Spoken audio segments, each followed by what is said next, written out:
महाराष्ट्रातील एका छोट्याशा गावात अतिशय गरीब माणूस राहत होता. त्याचे नाव गणू होते.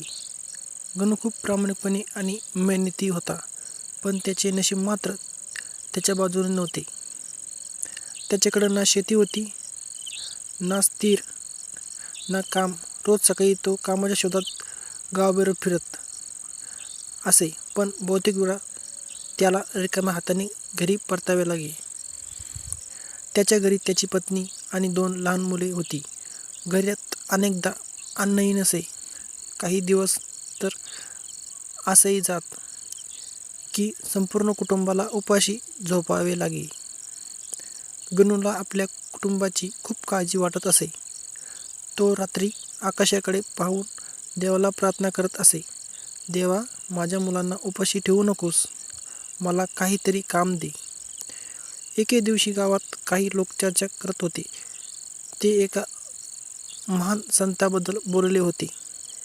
ते म्हणत होते की अक्कलकोटमध्ये एक महान संत राहतात. त्यांचे नाव स्वामी समर्थ आहे. लोक म्हणत होते की त्याच्या आशीर्वादाने अनेक लोकांचे आयुष्य बदलले आहे. हे ऐकून गणूच्या मनात आशेचा एक किरण निर्माण झाला.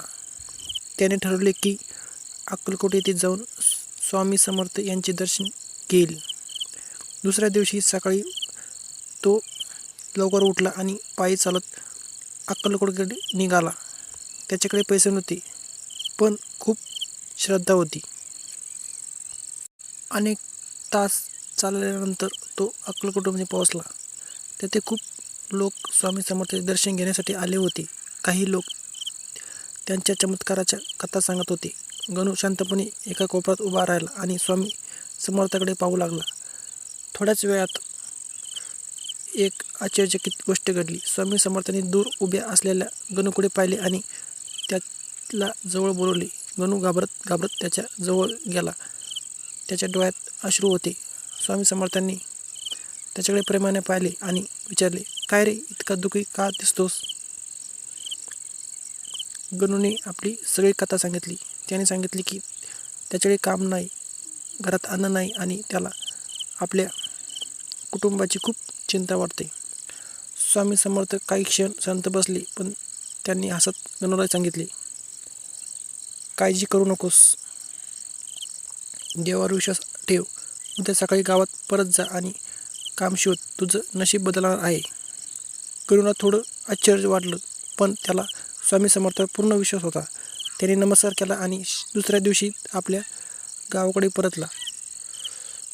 गावात पोहोचल्यानंतर तो पुन्हा कामात शोधात निघाला. त्या दिवशी एक श्रीमंत व्यापारी गावात आला होता. त्याला आपल्या दुकानासाठी एक प्रामाणिक आणि मेहनती माणूस हवा होता. गावातील लोकांनी गणूचे नाव सुचवले, कारण सगळ्यांना माहीत होते की गणू खूप प्रामाणिक आहे. व्यापाऱ्याने गणूला कामावर ठेवले. सुरुवातीला काम साधे होते, पण गणूने खूप मेहनत आणि प्रामाणिकपणे काम केले. काही महिन्यातच व्यापाऱ्याला त्याच्यावर पूर्ण विश्वास बसला. हळूहळू गणूला अधिक जबाबदारी दिली जाऊ लागली. काही वर्षात गणूची परिस्थिती पूर्णपणे बदलली. त्याचे घर सुधारले, मुलाचे शिक्षण सुरू झाले आणि घरात आनंद परत आला. गणूला एक गोष्ट आठवत होती, अक्कलकोटमध्ये झालेली स्वामी समर्थाची भेट. एक दिवस गणू पुन्हा अक्कलकोट येथे आला. त्याने स्वामी समर्थाच्या चरणी नमस्कार केला आणि कर्तृत्वाने म्हणाला, स्वामी, तुमच्या आशीर्वादामुळे माझं आयुष्य बदललं.